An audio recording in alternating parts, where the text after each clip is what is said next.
Assalamualaikum warahmatullahi wabarakatuh. Akhlak Nabi Muhammad sallallahu alaihi wasallam. Benda mati saja diberi nama yang indah. Mari kita simak video berikut. Tonton video ini sampai habis agar nggak salah paham. Al-Quran mengakui secara tegas bahwa Nabi Muhammad sallallahu alaihi wasallam memiliki akhlak yang sangat agung. Bahkan dapat dikatakan bahwa konsideran pengangkatan beliau sebagai nabi adalah keluhuran budi pekertinya. Hal ini dipahami dari wahyu ketiga yang antara lain menyatakan bahwa sesungguhnya engkau Muhammad berada di atas akhlak yang agung. Quran Surat Al-Qalam ayat 4. Muhammad Quraisy Shihab dalam bukunya yang berjudul Wawasan Al-Quran, Tafsir Madu'i atas berbagai persoalan umat, menjelaskan kata-kata di atas tentu mempunyai makna yang sangat dalam, melebihi kata lain, misalnya pada tahap atau dalam keadaan akhlak mulia. Al-Quran Surat Al-An'am ayat 90 menyebutkan dalam rangkaian ayat-ayatnya 18 nama Nabi atau Rasul. Setelah ke-18 nama disebut, Allah berpesan kepada Nabi Muhammad, mereka itulah yang telah memperoleh petunjuk dari Allah, maka hendaknya kamu meneladani petunjuk yang mereka peroleh. Ulama-ulama tafsir menyatakan bahwa Nabi Shallallahu Alaihi Wasallam pasti memperhatikan benar pesan ini. Hal itu terbukti antara lain ketika salah seorang pengikutnya mengecam kebijaksanaan beliau saat membagi harta rampasan perang. Beliau menahan amarahnya dan menyabarkan diri dengan berkata, semoga Allah merahmati Musa alaihissalam. Dia telah diganggu melebihi gangguan yang kualami ini, dan dia bersabar. Maka aku lebih wajar bersabar daripada Musa alaihissalam. Karena itu pula, sebagian ulama tafsir menyimpulkan bahwa pastilah Nabi Muhammad sallallahu alaihi wasallam telah meneladani sifat-sifat terpuji para nabi sebelum beliau. Nabi Nuh alaihissalam dikenal sebagai seorang yang gigih dan tabah dalam berdakwah. Nabi Ibrahim alaihissalam dikenal sebagai seorang yang amat pemurah serta amat tekun bermujahadah mendekatkan diri kepada Allah. Kemudian Nabi Daud alaihissalam dikenal sebagai nabi yang amat menonjolkan rasa syukur serta penghargaannya terhadap nikmat Allah. Nabi Zakaria alaihissalam, Yahya alaihissalam, dan Isa alaihissalam adalah nabi-nabi yang berupaya menghindari kenikmatan dunia demi mendekatkan diri kepada Allah Subhanahu wa taala. Nabi Yusuf alaihissalam terkenal gagah dan amat bersyukur dalam nikmat dan bersabar menahan cobaan. Nabi Yunus alaihissalam diketahui sebagai nabi yang amat khusyuk ketika berdoa. Nabi Musa terbukti sebagai nabi yang berani dan memiliki ketegasan. Nabi Harun alaihissalam sebaliknya, dia adalah nabi yang penuh dengan kelemah lembutan. Demikian seterusnya.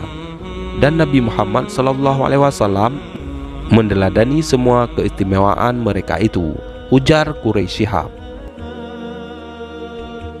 Menurut Quraisy, ada beberapa sifat Nabi Muhammad yang ditekankan oleh Al-Quran, antara lain, sesungguhnya telah datang kepadamu seorang rasul dari kaummu sendiri.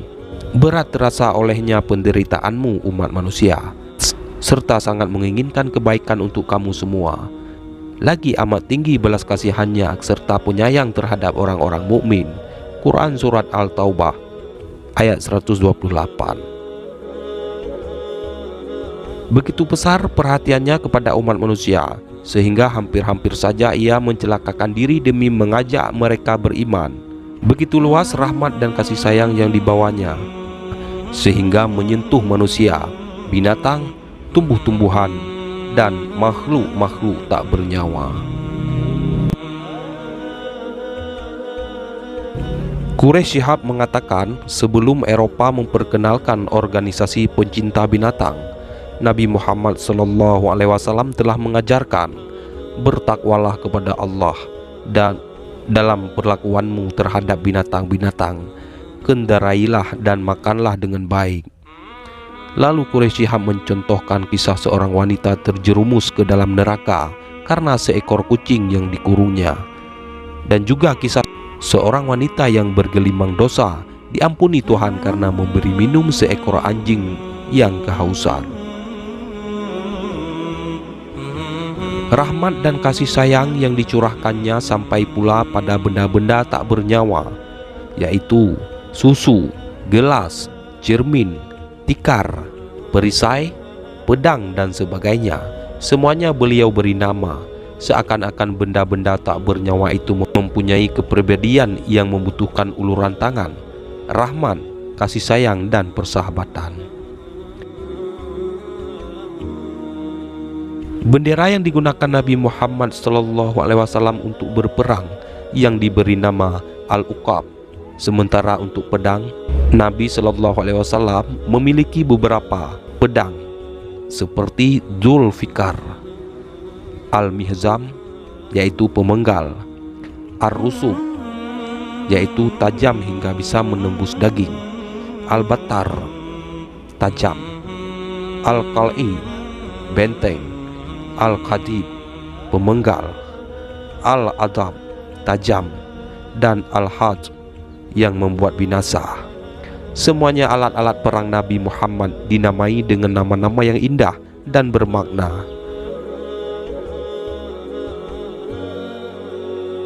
Ada makna tertentu di balik pemberian nama benda-benda tersebut dengan penamaan yang indah dan baik. Menurut Al-Bukhari dan Muslim, penamaan seperangkat alat perang dengan nama khusus tersebut membuat benda-benda itu seakan-akan hidup dan menjadi teman setia Nabi Muhammad setiap kali mengikuti peperangan. Nama-nama itu juga menunjukkan semangat keberanian dan tidak perlu ada yang ditakuti kecuali Allah. Nabi Muhammad SAW yakin nama-nama yang baik atau kalimat yang indah bisa dijadikan sarana untuk menumbuhkan semangat dan optimisme, bahwa nama-nama baik tersebut bisa menjadi pendorong agar manusia berusaha lebih keras lagi, sehingga apa yang diharapkan dan dicita-citakannya bisa terwujud. Quraisy Shihab menjelaskan, diakui bahwa Muhammad diperintahkan Allah untuk menegaskan bahwa aku tidak lain kecuali manusia seperti kamu, tetapi aku diberi wahyu. Quran Surat Al-Kahf ayat 110. Wallahu a'lam bishawab. Wassalamualaikum warahmatullahi wabarakatuh.